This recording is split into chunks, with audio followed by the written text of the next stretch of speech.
retraite, certains l'attendent avec impatience pour pouvoir enfin se la couler douce, mais pour d'autres, point de répit, le moment leur semble plutôt propice pour entamer une nouvelle carrière professionnelle. Avec nous pour en parler, Serge Guérin, bonjour. Mes hommages. Vous êtes sociologue, expert de la Silver Economy et vous dirigez le master directeur des établissements de santé à l'INSEC. Alors, première question que j'ai envie de vous poser, quels sont les principaux moteurs de l'activité des retraités qui se lancent comme ça dans une nouvelle vie professionnelle ? Alors, pour les retraités, ou bien la retraite, c'est une sorte d'après-midi de la vie. Ouf, enfin je vais pouvoir respirer. Ou bien c'est des envies nouvelles, j'ai envie d'une nouvelle carrière professionnelle. Ou encore, j'ai pas trop le choix, j'ai pas assez d'argent.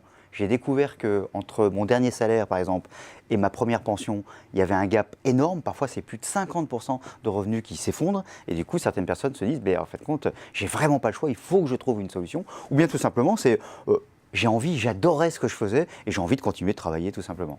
Il y a aussi une histoire de lien social, peut-être, parce qu'on perd un petit peu ses contacts. Quand on quitte la vie professionnelle, on a envie de rester un petit peu avec, retrouver un réseau, se faire des relations, pour les personnes qui sont parfois seules. Vous avez parfaitement raison. Le départ à la retraite, on perd plus de 50% de nos contacts, de nos liens sociaux.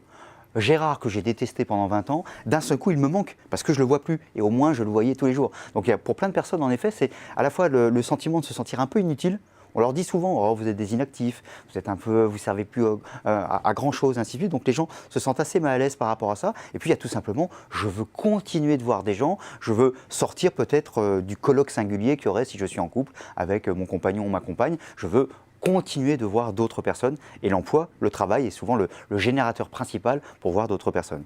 Alors, quel est le profil de ces retraités? C'est les plus de 65 ans, les plus vieux, les plus jeunes Alors, bien évidemment, se remettre à travailler vers 85-90 ans reste tout de même plus délicat, plus difficile. Donc ceux qui travaillent le plus, c'est finalement ceux qui, juste après la retraite, continuent. Soit, en fin de compte, ils continuent de travailler pour l'entreprise qui les employait, soit ils se mettent en statut d'auto-entrepreneur ou des éléments comme ça, et ils vont travailler, par exemple, comme experts sur leurs compétences auprès de plusieurs entreprises. Ou bien il y a un autre profil, qui sont des gens qui ont moins de compétences, moins de spécificité, moins oui, on pourrait dire de compétences, mais qui ont du temps et qui du coup vont vendre entre guillemets ce temps en termes de présentiel.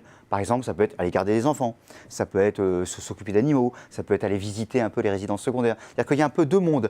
Il y a celui de l'expertise qui vend une très forte compétence et qui la vend plutôt bien en termes de rémunération, ou bien des personnes qui vendent plutôt une disponibilité ou une qualité d'âme, une qualité de cœur, qui fait qu'ils accompagnent mieux d'autres personnes. On a un petit peu ces deux mondes-là. Et en termes d'âge, ça va du début de la retraite, donc aujourd'hui vers 62 ans, jusqu'à, on trouve des personnes, malheureusement ou heureusement, qui, au-delà de 80 ans, continuent à avoir une activité.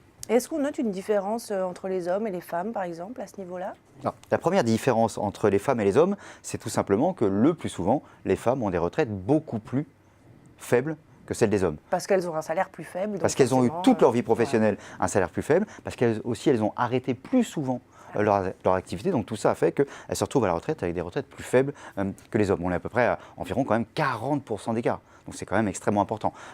Le pire étant les femmes qui n'ont pas travaillé officiellement, et le jour où décède leur mari, qui se retrouvent juste avec la pension de réversion, et parfois, alors ce sont des femmes souvent très âgées, mais qui se retrouvent avec des recettes de quelques centaines d'euros. Donc là, c'est vraiment une nécessité. Et là, celle-ci, mais sauf que évidemment, elles arrivent à un âge souvent avancé, donc elles ont du mal à travailler en même temps. Mais on voit énormément de femmes qui, évidemment, on se retrouve souvent, on va dire, si elles n'ont pas une très forte compétence, on se retrouve à garder des enfants, à ce type de choses. Voilà. Mais il y a une demande plus importante encore des femmes parce qu'elles ont cette contrainte financière qui est encore plus forte que pour les hommes.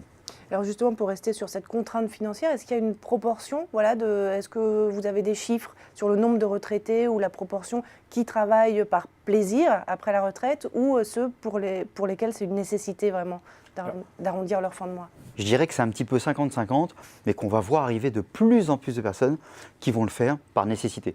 Comme la retraite diminue depuis plusieurs années, le pouvoir d'achat de la retraite diminue. Là, il va quasiment s'effondrer, il va y avoir des écarts de plus en plus importants, puisqu'entre la CSG qui a augmenté, entre le fait que la retraite est quasiment pas revalorisée alors que l'inflation augmente énormément, donc on va avoir de plus en plus de personnes qui seront obligées de travailler pour compenser leur manque à gagner. Donc de ce 50-50, on passera sans doute à 2 tiers, 1 tiers. Dans les gens qui travaillent, ou ils travaillent de manière officielle, par exemple ils cumulent l'emploi et la retraite, ou bien ils se sont mis en statut d'auto-entrepreneur, par exemple. Et puis, il y a aussi des personnes qui, tout simplement, travaillent sans être déclarées. eh bien voilà, qui est très optimiste pour les jeunes d'aujourd'hui. Merci pour votre éclairage, Serge Guérin. Merci.